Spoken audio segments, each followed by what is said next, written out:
आप शुरू करते हैं ना? हाँ जी।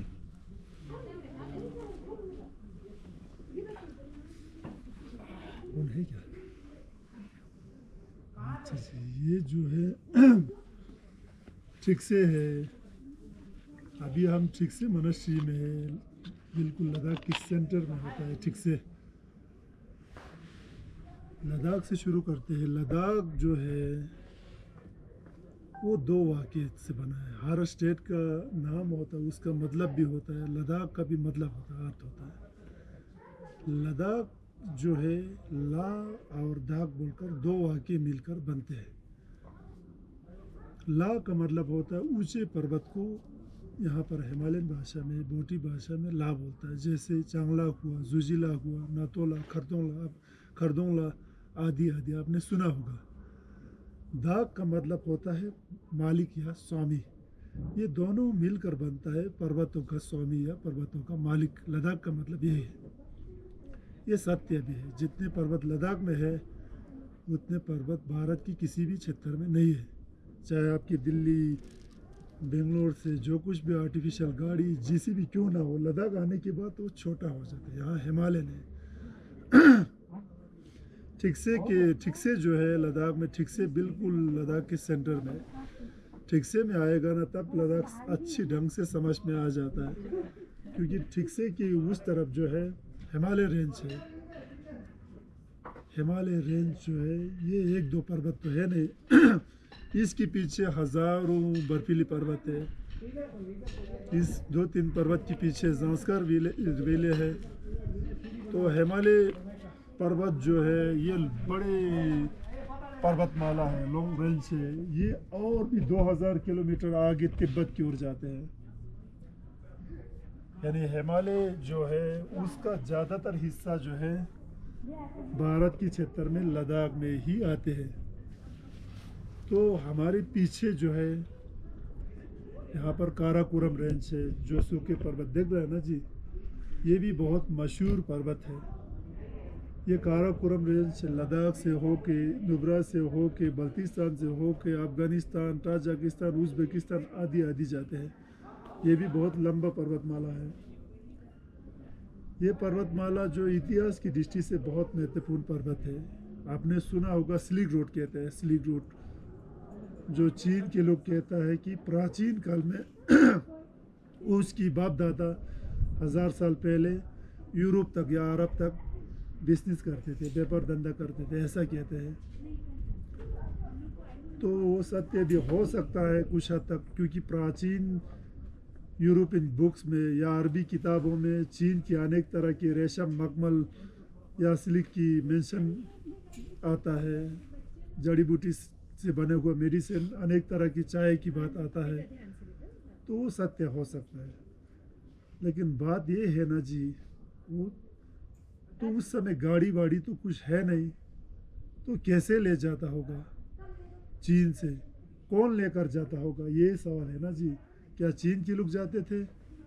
तो बिल्कुल नहीं जाते थे कि चीन के लोग जाते हुए, ऐसा कोई भी प्रूफ नहीं है। ये मंगोलिया के लोग जाते थे। ये सदियों से छोटे मोटे युद्ध लड़ते हैं। ये लुटेरे टाइप के होता है, ये बहुत शूरवीर होता है। ये अपने कफिलों के साथ, जैसे जो ऊँट में जो चीज़ सामान जो लाद के मंगोलिया की गोबी डेजर्ट से होके काराकोरम की रास्ते से यूरोप तक या अरब तक जाते थे।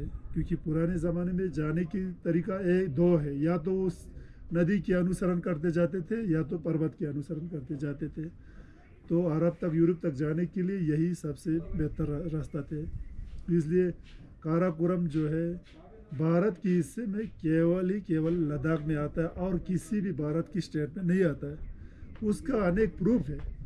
लद्दाख में 2 हम वाला ऊँट देखिएगा आपको, 2 हम वाला। एक ऊँट यहाँ लद्दाख में कैसे आया है? शुशोत में मैंने कहा, नुब्रा में बहुत सारे। क्योंकि ये ऊँट तो आपके राजस्थान की ऊँट की तरह बड़ा नहीं होता है, ये घोड़े से थोड़ा बड़ा 2 हम होता है। ये तो मंगोलिया के आसपास ही देखने को मिलता है। लद्दाख में कैसे आ गया ये वही ऊँट है जो सिल्क रोड के माध्यम से जो लोग गया, उनकी कुछ लोग यहाँ बस गया होगा, मंगोल टाइप के लोग, उसकी जानवर की वंशज से। इसलिए लद्दाख में वो ऊँट देखने को मिलता है 2 हम वाला। और यहाँ पर लद्दाख में भी कुछ लोग के बिल्कुल फेस मंगोल जैसा देखते हैं। ऐसे भी मंगोल की फेस जो है, चाहे यूरोप रशिया से पोलैंड तक, अरब की बहुत सारे देश पे भी मंगोल की फेस देखने को मिलता है। यानी मंगोल के लोग आपने जो देश से निकल के पूरे ये सेंट्रल एशिया में इधर उधर गया, ये सबूत मिलता है। अच्छा जी, अब आ जाता है इंडस रिवर। हमारे पास में ठिकसे के पास में सिंधु नदी गुजरते हैं, जो तिब्बत के मोन सरोवर से होकर लद्दाख में 400 किलोमीटर जाते हैं। जैसे जैसे लद्दाख के नीचे जाते हैं, इसमें वो ज़ांस्कार की नदी उस पर्वत के पीछे से नदी आती है, यही इसमें संगम होता है। और शाओक की नदी इस पर्वत के पीछे से बड़े नदी आते हैं, ये भी इसमें संगम होता है। बहुत बड़े नदी बन के ये पाकिस्तान में जाता है। पाकिस्तान में 4 प्रांत है, उसमें सबसे ज़्यादा पॉपुलेशन वाला प्रांत जो है सिंध और पंजाब। ये बिल्कुल सिंध के बीचों बीचों से होके, पंजाब से होके अरब सागर में गिरते हैं। 3000 किलोमीटर के आसपास ये नदी इधर उधर बहते हैं। तो जैसे दक्षिण भारत में कावेरी नदी इतना इम्पोर्टेंट है, अनेक कर्नाटक, केरल, तमिल, आंध्र प्रदेश आदि को छू के निकलता है। वो कावेरी नदी दक्षिण भारत के हिसाब से धार्मिक दृष्टि से या इतिहास दृष्टि से बहुत इम्पोर्टेंट है। सेंट्रल भारत में गंगा उसी तरह इम्पोर्टेंट है, दोनों दृष्टि से। उसी तरह उत्तर भारत में सिंधु इंडस रिवर भी उतना ही इम्पोर्टेंट है, क्योंकि आपने सुना होगा हिंदुस्तान नाम भी सिंधु नदी से आता है। आप कहते हैं कि भारत की इतिहास बहुत पुराना है और दुनिया की सभ्यता की तुलना में, खास करके किताबों में बताया तो वेद, चतुर्वेद में से सबसे प्रथम वेद ऋग्वेद बहुत पुराना है, 10,000 साल पुराना कम से कम ऐसे बताता है। कुछ तो उससे भी ज़्यादा बताता है, लेकिन यदि वो सत्य है तो आपकी उसी ऋग्वेद में इस नदी के विषय में बार बार उल्लेख है। इसका मतलब हमारा सभ्यता आपकी सभ्यता से भी पुराना हुआ, ये बात है कि। और जो है इसको इंडस रिवर भी कहते हैं, सिंधु नदी भी कहते हैं। इससे जुड़ा हुआ बहुत सारे बात है। यहाँ की सिंधु नदी के आसपास रहने वालों को वरुण देवता का पूजा करता है, चाहे पाकिस्तान की सिंध में हो या लद्दाख की। ये ऊपर की हिस्सा हुआ, पाकिस्तान की सिंध नीचे की हिस्सा हुआ। अब भारत के जनगणना में भी सिंध की बात आता है, एक सिंध है वो पाकिस्तान में चला गया। अब ये सिंध कहाँ की बात है, इसी नदी की बात करते हैं, और भी कुछ किसी की बात नहीं कर सकता है। वो सिंध की बात तो नहीं, वो तो उस तरफ चला गया। अब हम आता है इस मोनास्ट्री के विषय में। मैंने ज्योग्राफी के विषय में थोड़ा कुछ बता दिया आपको। अब ये मोनास्ट्री जो है, ये बिल्कुल ठीक से जो मोनास्ट्री जो सेंट्रल लद्दाख में, यहाँ से पूरे एक दिन जा सकता है देमचोक तक, आखिरी गाँव गाड़ी में। उसके बाद जो है देमचोक पर्वत के पीछे आपको चीन की आर्मी देखेगा, तिब्बत की बॉर्डर लगता है। यहाँ से इस तरफ मेरे पीछे एक दिन जाएगा शाओक, उसके बाद हज़ारों पर्वत और खाना बदोश के लोग रहता है। उसके बाद बल्तिस्तान, उसके बाद अफ़गानिस्तान आता है। लद्दाख में सबसे पहले बुद्धिज़्म गंधार से आता है, मॉडर्न अफ़गानिस्तान से। एक ज़माने में उसको गंधार कहते थे। मुग़ल आने के बाद वहाँ की मेजॉरिटी इस्लाम में कन्वर्ट हुआ, वो अफ़गानिस्तान बन गया। तो यहाँ से नीचे पूरे एक दिन जाएगा तो नुब्रा दिस्कित, उसके बाद और भी बहुत नीचे जाएगा सियाचिन ग्लेशियर, उसके बाद पाकिस्तान आता है। और यहाँ से इस तरफ जाएगा पूरे एक दिन ज़ांस्कार, इस पर हिमालय पर्वत के बीच में ज़ांस्कार बसा हुआ है। मेरे ये सब इस एरिया को लद्दाख कहते हैं। ठीक से बिल्कुल लद्दाख के सेंटर में, सेंट्रल लद्दाख की सबसे बड़ा मंदिर भी है। ऐसे भी ठीक से जो है लद्दाख में बुद्धिज़्म 5th सेंचुरी के आसपास से शुरू हुआ। बुद्धिस्ट टेम्पल, मंदिर, बुद्धिस्ट स्तूपा, बुद्धिस्ट स्टैचू, जैसे करगिल की मूल बेग में वो पर्वत को फाड़ के मैत्रेय बुद्धा का स्टैचू बनाया, वो भी गंधार के लोगों ने बनाया, गंधार की किंग कनिष्क ने। लेकिन मोनास्ट्री की दृष्टि से, मोनास्ट्री उसको कहते हैं जो आश्रम के रूप में, जो बहुत सारे मोंग्स रहते हैं, शिक्षा दीक्षा होता है, ध्यान साधना होता है, ऐसे पूजा आदि होता है, आरती आदि होता है, ऐसे जगहों को मोनास्ट्री कहते हैं। मोनास्ट्री की दृष्टि से ठीक से प्रथम पहला मोनास्ट्री था पूरे लद्दाख में। तो ये ठीक से जो है ये 1430 में स्थापित करता है। उससे पहले यहाँ पर टेम्पल कुछ थे, मोनास्ट्री नहीं कह सकता है। 5th सेंचुरी से टेम्पल थे, बाद में विस्तार किया नीचे तक, चट्टान के नीचे तक। तिब्बत से एक मोंग्स आया, लामा शेरप बोलता है, चासम शेरप, उन्होंने इसको विस्तार किया। तो कहते हैं पहले इतना बड़े भी नहीं थे शुरू में, बाद में धीरे धीरे जो है अभी 14 दलाई लामा जी है ना जी, उससे पहले 5 दलाई लामा के ज़माने में, यानी 1430 से लेकर 1959 तक यहाँ की मोंग्स तिब्बत में पढ़ने गया, लासा के आसपास के मठों में पढ़ने गया, वापस आया, फिर नया लोग गया, पुराने वापस आया, इस तरह लगातार चलते रहा। इसलिए इस मॉनेस्ट्री की मूर्ति कला हो, पेंटिंग हो, या मंत्र जाप करने की शैली हो, या ध्यान मेडिटेशन हो, सब कुछ तिब्बत की जो बुद्धिज़्म से मिलता जुलता है। किस्से में दलाई लामा जी भी यहाँ पर जो है 1980 से लेकर कोरोना से पहले तक हर साल यहाँ पर एक बार आया।